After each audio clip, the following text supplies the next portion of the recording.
Saudações Cruz Maltinas a todos vocês, meus amigos, sejam bem-vindos aqui no nosso canal. Boa noite, um abraço, um casaca para cada um de vocês, né? Um bom descanso para todos nós aí nesse feriadão de carnaval, que Deus nos abençoe, tá, meus amigos? Então, é o seguinte, sem muita delonga, vamos direto aqui ao que nos interessa. A gente vai falar sobre uma barca urgentemente que precisa zarpar aí da zona norte do Rio, lá diretamente de São Januário. Essa barca precisa ir embora para ontem, dá praticamente um time. Vamos falar desse assunto, vamos falar da nova regra aprovada pela International Board, que já vai começar aí a ser válida, vai entrar em vigor para o Mundial de Clubes desse ano. Vamos falar sobre o nosso cria Gabriel Peck, fez mais gol lá na MLS, e o Vasco aí precisando de atacante pelo lado de campo, né? Agora chegaram aí, mas é complicado. Vamos falar também, é claro, sobre o Campeonato Carioca, o Fluminense que passeou diante a equipe do Volta Redonda, né? A gente vai falar sobre a data das finais do Campeonato Carioca e sobre os próximos jogos de Vasco da Gama e Flamengo e também de Fluminense e Volta Redonda. Vamos falar aí, meus amigos, sobre Lloyd Augusto, que publicou um vídeo em sua rede social, né, o artista, né? Vamos falar também sobre a questão de dívidas do nosso Vasco, aí o Vasco empilhando dívidas com jogadores que pouco performam até o momento com a nossa camisa. Então vamos embora que está começando mais um Expresso News aqui no canal Vascaíno desde sempre.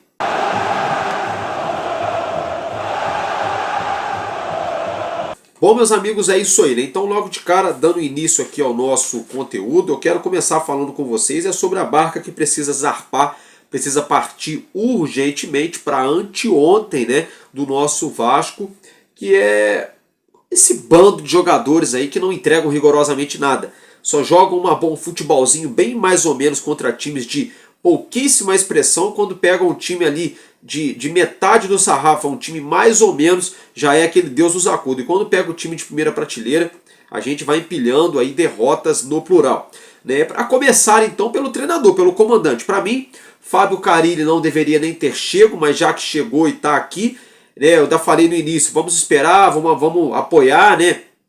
Ver como é que ele vai armar o time do Vasco. Já são 3 meses aí treinando o Vasco e o Vasco nada evoluiu, o Vasco nada mudou, a gente não vê nada de diferente. O Vasco não tem uma jogada ensaiada, o Vasco não tem uma transição rápida, uma transição lentíssima, né? Uma transição muito lenta. Eu assisti o jogo do Corinthians hoje contra o Mirassol, a transição de jogo do Corinthians é muito rápida, com muita qualidade. O Vasco tem uma transição lenta, tem dois laterais que pouco apoiam no ataque, que pouco ajudam também na defesa. O melhor deles é o Paulo Henrique, não tem muito o que falar dele, mas o Piton esquece. Um meio-campo que não marca e não cria, e um ataque que não volta para marcar e que também não faz gol. Então, esse time do Vasco aí tá mais do mesmo, né? Na minha opinião, o jeito que o Carille tá botando o time para jogar não mudou nada pro jeito do Rafael Paiva no ano passado, tá, meus amigos? Então, o Carille pode pegar o boné e pode seguir a vida dele aí, não sei, sabe? Vai seguir a vida, vai ser feliz em outro lugar. Aqui no Vasco, na minha opinião, já deu pro Fábio Carille. Outra situação também, quem pode deixar o Vasco, na minha opinião, Piton. Tomara que o Vasco venda ele urgentemente na próxima janela, porque é um jogador aí muito estimado, porque dá uma assistência aqui, uma assistência ali, um cruzamento, mas não passa muito disso também, né? Defensivamente é horroroso, e está sendo um jogador muito burocrático, né? Domina e toca a bola toda hora no zagueiro, no meio campo, não dá um drible, não avança, não dá um cruzamento. Tá dando nervoso de ver o Piton jogando. Vitor Luiz, na minha opinião, pode deixar o Vasco também, porque não apoia no ataque e é muito robótico. A única coisa que ele faz é marcar bastante ali na defesa, mas com a bola no pé é robótico. Então não tem ali aquele lastro que a gente precisa para a lateral esquerda. Quem pode também pegar as malas aí e ser feliz, curtir a aposentadoria, gastar a grana que ganhou, é o Souza, né? É o parça, né? O best friend do Felipe Coutinho. Pode pegar aí os seus paninhos aí e ó, vai lá, valeu. Alex Teixeira, a mesma coisa. Eles podem, inclusive o Souza e Alex Teixeira, eles poderiam comprar um resort em Angra dos Reis, né? De repentemente ali na região dos lagos, não sei, e curtirem a vida, porque jogar bola não dá mais, para ser bem sincero. Jean Davi, não sei o que veio fazer no Brasil, qualquer coisa, menos jogar futebol, para mim não tem qualidade para estar no Vasco. O De Luca, não era nem pro Vasco ter contratado ele quando a 777 assumiu, né? O Matheus Carvalho é aquele jogador que engana a gente, né? A gente vê um joguinho ali, aí a gente acha que o cara joga bola e não joga, né? O Felipe Coutinho, para mim, é Felipe Mortinho, morto em campo, né? Dá raiva de ver o Felipe Coutinho jogando. A gente vê o Neymar aí, né, com muito mais vontade de jogo, muito mais assertividade. E o Felipe Coutinho, só misericórdia, não dá. Sem palavras, né? E o Payet, né? O Payet me decepcionou. Eu esperava que ele seria o cara desse meio-campo do Vasco e não é. É um jogador que tem números até que mais ou menos, tem quase 20 participações em gols, em quase 60 jogos, mas assim, é um cara que só joga contra time pequeno. Toda vez que pegou o Flamengo, Fluminense, Corinthians, São Paulo, Santos, não fez nada, um jogador muito burocrático. Então, essa barca pode sumir, contando então, ó, Carille, Piton, Vitor Luiz, Souza e Alex Teixeira, Jean Davi, De Luca, Matheus Carvalho, Payet e Coutinho. Dão 10 jogadores, 10 atletas aí, pelo menos. Se começar a garimpar, ainda mais, acha mais gente para ir embora. Tá? Então, para mim, essa turma aí pode pegar o boné e pode seguir a vida adiante. Agora, quero falar com vocês aqui sobre a nova regra da International Board que foi aprovada e vai começar aí a ser utilizada, testada no Mundial de Clubes. Tá? Ela foi testada inclusive na Premier League Sub-20. É o seguinte, a partir de agora, se o goleiro ficar mais de 8 segundos com a bola na mão na hora da reposição de bola, né, o árbitro pode dar escanteio para a equipe adversária, ou até mesmo no tiro de meta, pode dar escanteio. Então o goleiro fez cera, mais do que 8 segundos, o árbitro pode dar escanteio para o time adversário. Na verdade, tem que dar. E eu gostei, isso vai incentivar um futebol mais ofensivo, um futebol que você é obrigado a jogar logo, porque senão você vai ceder um escanteio para o seu adversário. Então se o cara estiver ganhando o jogo por 2-1 e ficar fazendo aquela cera, ele vai pensar, opa, se eu ficar enrolando aqui, se o professor der escanteio, eu posso tomar um gol de empate, depois a culpa vai ser minha. Então o goleiro vai pensar 10 vezes. Só que tem árbitro, a gente já sabe aqui no Brasil, vai ter árbitro que vai passar o pano, vai fazer vista grossa.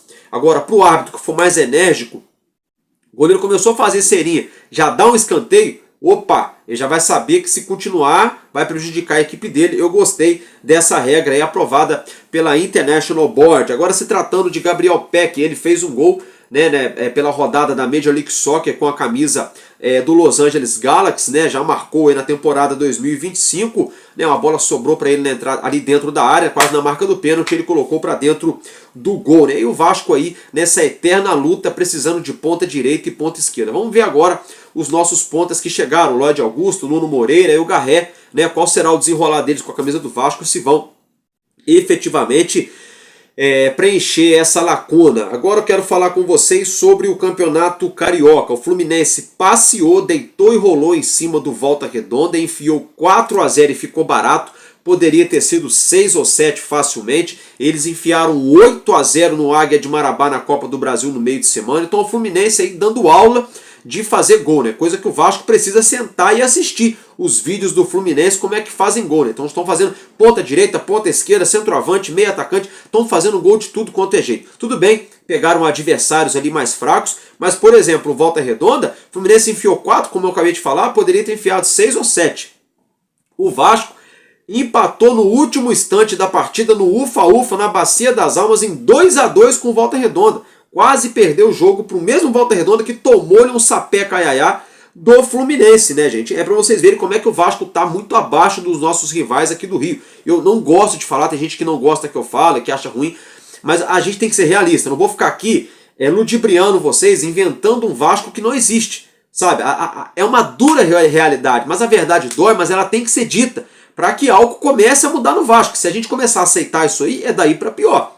É daí para pior, tá? Os próximos jogos das semifinais serão aí do Vasco no próximo sábado, dia 8, 5h45 da tarde, no Maracanã, meio a meio, tá? De torcida, de arquibancada, de ingressos para serem vendidos, melhor dizendo. E o Fluminense se enfrenta no domingo que vem, dia 9 de março, às 18 horas, né, no campo do Volta Redonda. O Volta Redonda é virtualmente eliminado. Tem jogo? Tem, mas a tendência é que o Fluminense ganhe novamente o próximo jogo, tá, meus amigos? Aí olha só, o Fluminense passeou diante do Volta Redonda, que o Vasco sofreu para empatar. O Vasco perdeu para o Fluminense, em 10 minutos o Fluminense virou o jogo e liquidou a fatura contra o Vasco de virada. O Vasco perdeu aí para o Flamengo 2 vezes, 2-0 e 1-0, e ganhou de um Botafogo reserva no ufa-ufa com gol de pênalti, ainda quase sofreu empate no segundo tempo. Então a gente vê um Vasco aí muito abaixo dos seus rivais aqui no futebol carioca. É para ligar o sinal de alerta, porque se o Vasco já está muito abaixo dos outros 3 rivais aqui do Rio, aí a gente começa a conjecturar. Quando pegar um Corinthians, quando pegar um Santos, um São Paulo, um Internacional, um Grêmio, um Juventude, a gente começa a abrir esse leque aí, começa a dar medo, né? Então vamos ser bem sinceros para vocês, é por isso que eu falei, aquela barca tem que partir. É claro, o Piton não vai sair agora, porque só na janela de meio de ano para ele ir para a Europa, a não ser que algum time do Brasil coloque um dinheirão na mesa, né? Mas Alex Teixeira, Souza, Jean Davi, sabe, essa galera podia sumir, De Luca, entendeu? Sabe, essa galera podia, ó, vai lá, valeu. O Vitor Luiz, o Vasco podia emprestar ele pro time da Série B, sabe? Pra mim, deixa o menino da base lá, né, que jogou muito bem o Campeonato Carioca, lateral esquerdo, sabe? Pra mim já deu, gente, acabou a paciência, não dá. Não dá, entra ano, sai ano. Desde 2023, com esses mesmos jogadores aí, 23, 24, entrando para 25, e a gente tá vendo que não tem evolução técnica. É aquele time mediano, aquele time água do salsicha, engana. Ganha um jogo aqui, perde um ali, perde outro ali, empata ali e ganha outro. Vai ficar assim o ano inteiro, sabe? Se a gente quiser alguma coisa além, tem que fazer algo diferente. Aí o Lloyd Augusto foi na rede social, fez uma postagem, né, colocando uma música lá daquele grupo de rapper, né, o Racionais MCs, acreditar que sonhar sempre é preciso e coisa e tal. Né? Tem gente criticando o Lloyd porque ele cruzou de letra, porque ele é destro, né, gente? Aí ele estava do lado esquerdo, o melhor recurso que ele achou para cruzar foi de letra ali. Eu achei ele bem assim, bem abaixo do que a gente esperava, mas também o primeiro jogo, né? Primeiro jogo, né? Nas melhores chances que o Vasco tinha chance de enfiar uma bola para ele atacar ali o corredor o terço final do campo. O Coutinho e o Piton erravam toda hora os passes, né? Então o Lloyd pegava a bola toda hora com 2 ou 3 adversários na frente dele. Né, não dá muito para tirar um parâmetro agora inicial, mas é verdade. Eu concordo, o Vasco tem que acreditar, sabe? Ah, o Urubu tem um time melhor, a gente perde sempre, não sei o que, não sei o que. Mas tem que acreditar, gente, tem que acreditar, sabe? Não pode já se entregar, entendeu? Tudo bem que o Coutinho se entregou já no jogo, o Verratti se entregou também, a gente viu o time morto em campo, mas tem que acreditar. E a começar pelo Carille. O Carille tem que acreditar nos caras que chegaram. Se eu fosse o Carille, tirava Coutinho desse time. Porque a gente fala muito do Payet que ele é burocrático também, mas o Payet não tem ritmo de jogo. O Payet já está desde o ano passado, que estão colocando ele só no segundo tempo, depois que o Coutinho chegou, o Payet virou eterno banco, sendo que o Payet entrega muito mais do que o Coutinho. Eu acho que tem que inverter isso aí, é deixar o Payet jogar 60 minutos todo jogo e deixar o Felipe mortinho para entrar sempre no segundo tempo, faltando 15, 20 para acabar. Eu acho que tem que inverter esses papéis aí até o meio do ano pra gente ver. Já que o Payet tem contrato até o meio do ano, eu acho que tem que fazer algo parecido, porque esse negócio de insistir só com o Coutinho, não dá, não dá. O Coutinho chegou, parece que ele é o deus do futebol, e não joga. E não joga. E o Payet virou o eterno banco, sendo que o Payet entrega muito mais do que o Coutinho, mesmo entrando depois, sabe? Então eu acho que em alguns momentos o Payet tá sendo um pouco injustiçado no elenco. Tô passando pano pra ele não, pra mim já deu também, no meio do ano ele pode ir embora. O que eu quero dizer é que até o meio do ano, até lá, né? O Vasco não vai ter condição de sair contratando aí camisa 10, camisa 11. Então acho que até o meio do ano poderiam deixar o Payet jogando aí 50, 60, 70 minutos todo jogo e deixar o Felipe mortinho para entrar no segundo tempo. Essa é minha opinião, né? Aí dá chance pro Payet jogar mais, deixar o Garré jogar mais também ali, junto com o Payet, colocar ali o Lloyd de um lado, o Nuno Moreira do outro, sabe? Eu acho que tem que fazer isso. Parar de ficar insistindo nesses caras, ficar insistindo em Ryan, ficar insistindo até no Verratti, sabe? O Verratti também é intocável no Vasco. Ah, porque ele mete gol, porque ele é artilheiro. Tá, mas ele não é isso tudo também não, gente. Não é isso tudo também não. Ele faz gol, faz, mas é só de um jeito. É só de cabeça e bola que sobra pra ele. Sabe como é que é? Eu quero saber do seguinte. Quem é que vai ter coragem, peito, de pegar o Verratti no primeiro tempo que jogou a mal, falar, vem cá, senta aqui, e botar outro cara lá.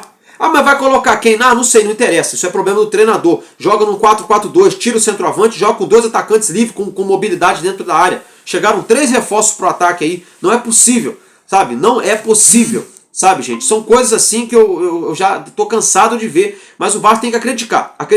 E a começar pelo treinador, né, o Fábio Carille. Ele tem que ser o primeiro aí a acreditar. Agora, se tratando aí de dívida, né? O Vasco aí somado aí Benfica, Nantes, Casa Pia e Internacional de Porto Alegre deve aí 75,4 milhões de reais, isso mesmo, quase 76 milhões de reais a dívida do Vasco. Então eu quero aqui um instantinho, eu quero fazer uma salva de palmas para o Alexandre Matos, né? Palmas para o Alexandre Matos aí, é o cara mais fanfarrão do futebol brasileiro, o que mais gasta, né? Sai gastando dinheiro à torta e à direita. Uma prova disso é o Cruzeiro lá, ó. Gastou o resto do dinheiro no Cruzeiro, foi um fiasco ano passado na Sul-Americana, foi um fiasco já esse ano no Campeonato Mineiro. É um time que não joga bola e continua gastando. Mas aquele negócio, gastar dinheiro dos outros é fácil, né? Mas também, né? Quem é o louco que dá um cheque em branco para o Alexandre Matos? Cada maluco com a sua loucura, né? Fato é que foi o Matos que trouxe o João Vitor, 29 milhões de reais é o que o Vasco tem que pagar até agora pro Benfica, porque se bater a meta esse ano de não cair de novo, é mais 1 milhão de euros, aí chega a 34 milhões.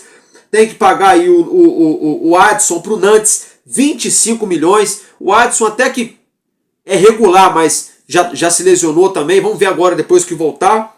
Tem que pagar aí o Casapinha do Cleiton Silva e do Nuno Moreira. Nuno Moreira foi contratado agora, né, mas tem ali a questão do Cleiton Silva, 27 milhões, e tem que pagar o Internacional do David, 21 milhões e 600 mil, que fez 6 gols, se lesionou e ficou fora um tempão também. Então, palmas para o Alexandre Matos, né? Palmas para o Alexandre Matos, péssimo diretor de futebol, né? Comprovou aí que nem só com dinheiro se faz futebol, porque ele teve um cheque em branco, vamos dizer assim, da 777, foi ao mercado, contratou bem mais ou menos e jogadores muito contestáveis mesmo, com todo o respeito aí aos atletas, sabe? Mas não dá. Então assim, é por isso que o Vasco está na situação que está. O Vasco quase nunca tem dinheiro e quando tem gasta e gasta muito mal. Aí fica aí uma eterna dívida que nunca diminui, só aumenta. Falando em dívida, eu quero que o nosso presidente Pedrinho esclareça, porque a dívida do Vasco era 700 milhões.